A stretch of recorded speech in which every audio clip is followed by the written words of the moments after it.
corridor. This protected red light is going to take us on a journey on an expressway. There's a ramp to get on, there's a ramp to get off. My heart is pounding, my hands are sweating. I'm not sure what's going to happen when I get on the road, but what I want to try to do for you as an instructor is tell you what you're going to face. We always want consistency in our life. We always need to be aware of challenges as well as opportunities. A challenge and an opportunity are always ahead of us.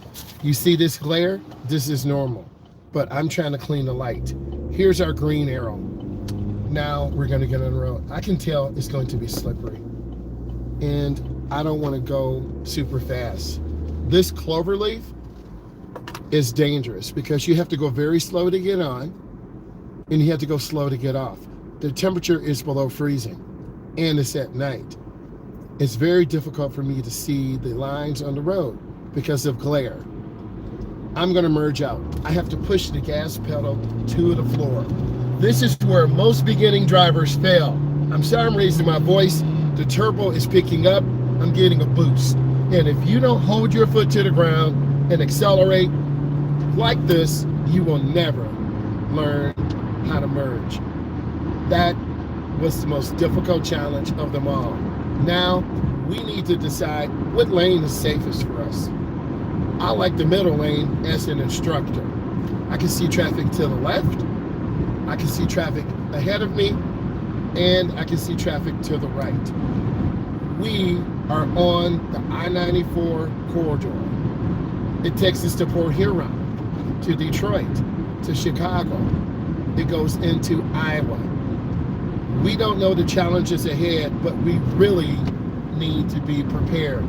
I'm going to get over one lane to the left. I'm going to be able to move through traffic freely without being in anyone's blind spot. I want to look at the tracks in the road. They could be slick. I want to make sure my headlights are clean. You should be able to see this in the video, that it looks pretty clear. But what is that? It's something called visual acuity. You can look that up. This is how clearly we see things. Some of us have better eyes than others. Some of us have cataracts. This is a hardening of the lens of the eye. Unfortunately, this runs in my family. My grandmother on my mother's side had cataracts. We all know of our grandmothers, aunties, and my uncle. I was just thinking about that. He had cataracts also. And then the other uncle. You just think for a second. 3 of my uncles on my mom's side had cataracts. My mother had cataracts. So what does this mean? She lost her sight a few years ago. I know you're like, what? She did. But fortunately, there is a surgery that is available now to put a man-made lens in, and I'm not an ophthalmologist, so please don't clock my tea and cook me in the comments, but we had to drive to Pittsburgh.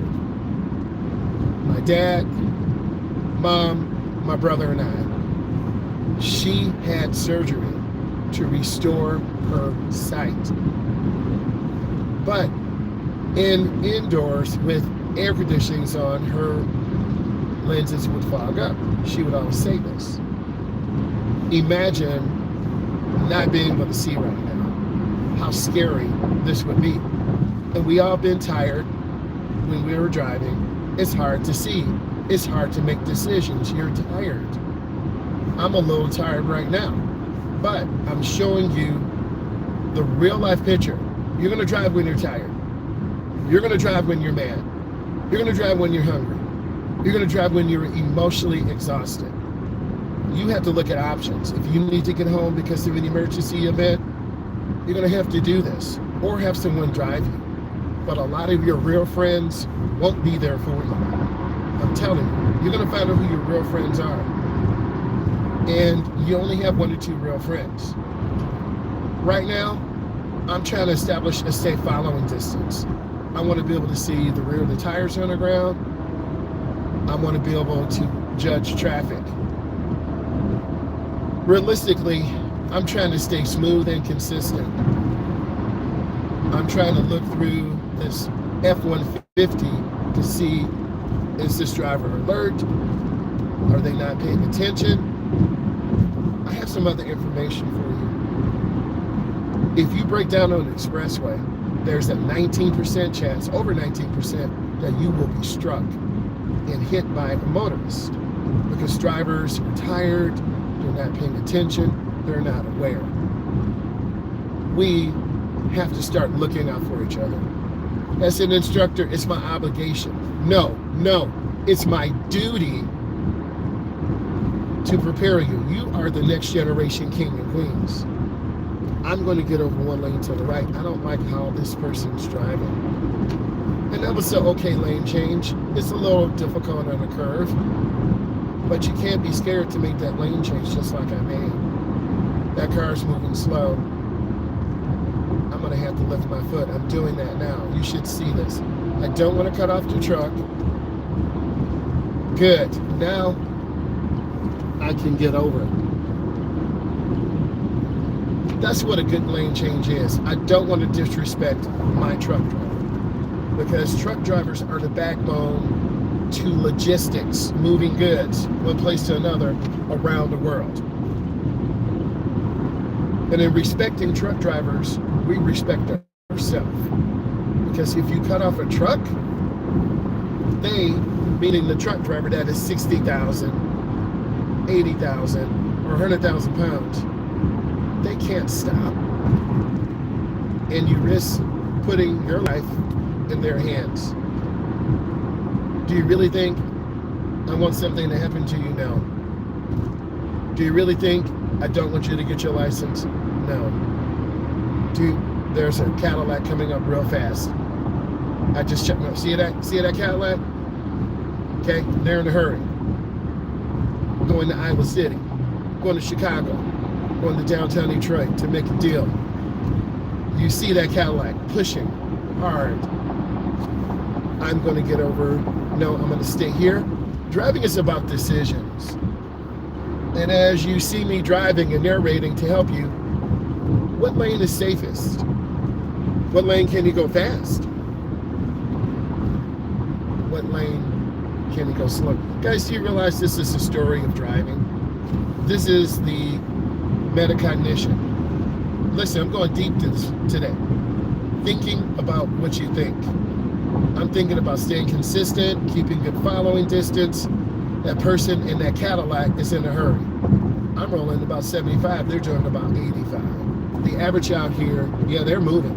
The average out here is about 77 miles an hour. I'm still in the left lane, I'm fine, I'm legal to do it. It's still a little challenging to see. I'm in the left lane because of the solid white. I'm going too fast, I need to lift my foot and slow down. I don't want to tailgate this escort. I want to keep more room. I'm trying to drive with good speed, good space, and take my time. If you're in a hurry, you're going to make mistakes. If you're in a hurry, you're going to get a ticket. If you're in a hurry, you're going to crash. It's no sense in going faster than the flow. 1, 2, 3, 4, 5. I'm looking at 10 cars ahead. You're probably saying, how are you doing? I'm looking around the curve. And if you've been watching these videos, you should know that we look ahead. You can see all those brake lights. I'm lifting my foot and I'm slowing down. I'm checking my rear mirror. And if you're not doing that, you're going to get that truck, F-150. People always wait till the last second to get over to the right. This exit takes us out of the country. And you have to be mindful of behavior. This is the I-94 corridor from Canada to the Midwest. You see a lot of big trucks, a lot of Canadians, Americans, Europeans, people shopping, traveling. We don't know what the intentions are of these drivers. Like this driver waiting until the last second to get over. That's dangerous. Don't be that driver. I'm sorry I'm raising my voice. I'm really trying to emphasize the safety factor here. I'm not going to cut off the truck. I'm going to get over. That's what you're supposed to do. This car should be getting over. So how I got over? I have open road. Oh my gosh. I'm going to make the lane change. That driver unexpectedly got over.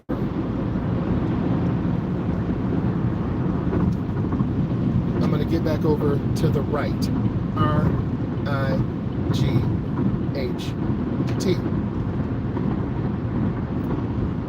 I'm lifting my foot, adjusting my speed and position.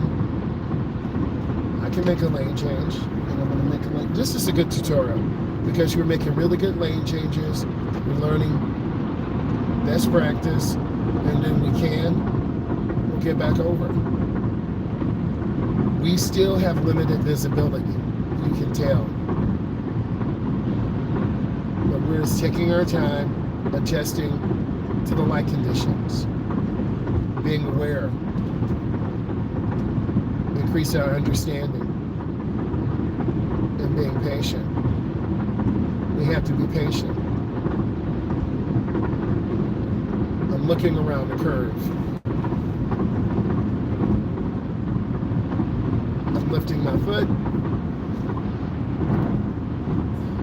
That looks like an F-250. It's got that cab on there. This is a Honda ahead of us.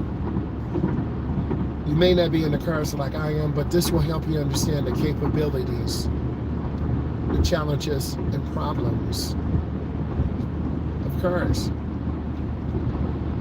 No one's going to do it for you. We don't really go over makes and models of cars in the driver's education program.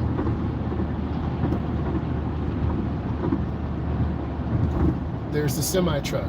There are 4 blind spots. We're in a pack right now. We want to keep moving.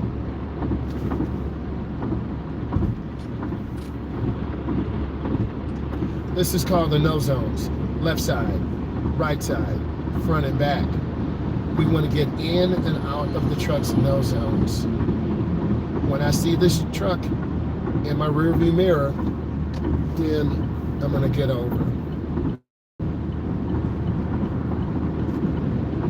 Now I'm in the middle lane.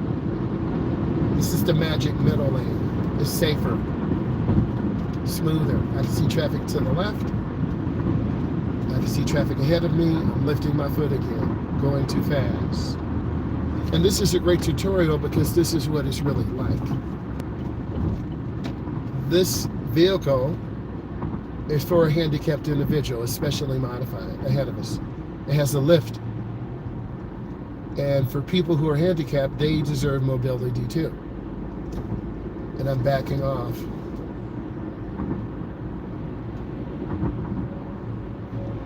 I'm adjusting my speed and position. I'm checking mirrors. If you're not checking mirrors, you're vulnerable. The mirrors don't tell us how close vehicles are. I want to be clear. There's a car merging on. See that? That's a good merge. That's a good merge right there. Good blinkers, good timing. A little close to the car. I wouldn't mark you down. But that's 8 out of 10. If you can do that, you're probably going to be okay. And you can tell this minivan, a trailer or something has gashed a dent into that back door.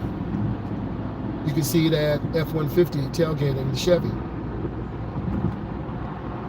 You have to be able to identify what I'm talking about. And if you can't, you're going to be oblivious. That means you don't know what's going on. Education is so important. You've timed out of elementary. You've timed out of middle school. You've timed out of high school. You've timed out of high school and college. It's time that you grow up. Driving does not make you a grown-up. Yep, see, that's a special vehicle. You see how it's raised up in the back. Driving teaches you responsibility. This ramp is very dangerous. We have to get fuel. I have to be aware of sudden backups. I'm trying to cover my brake, take my time, Time, and be safe, SAFE. There's a person who is panhandling, meaning they're begging for food and money. But the real story about them, they're a veteran. And let's not judge a book by its cover. We can see the rear of the tires. I'm checking my rear. If you don't, you're going to get hit. We don't want to be rear-ended. My nephew got rear-ended and pushed into another vehicle. His car was crushed. He was okay. We have to think of others as we drive. It's called the HTS, the Highway Transportation System. We all work together. You have a responsibility. I have a responsibility. We all have to keep it safe. Safety is no accident. Let's talk about this crossover. This is black ice. If I hit the brakes, ooh, I slid. Do you realize this is dangerous? And we have to be careful. And I'm squeezing my brake very lightly. Then I stop and look. And then I'm going to proceed. There's a flock safety camera that's lit up, capturing our license plate information. That's a whole nother discussion that we will get into. They're using this information to single out people. We are in an urban setting. Getting gas here may or may not be safe. Do you know this? This is a stop sign. It's a regulatory sign. Do you know what this means? We have to stop. S-T-O-P. We stop. We have to make a turn. There's a warning sign. School zone crossing. Oh man, I went over the curb. I'm not perfect. I am not perfect, and I'm not going to pretend to be perfect. That happens. That's called curb rash. Oh my God. And we want to get ready for our day. We want to prepare for learning and opportunities and challenges. I need you to subscribe. I need you to follow. I need you to be ready to learn. There's opportunities and challenges around us. Subscribe. I'm a state certified driving instructor. Come join our live. Bye.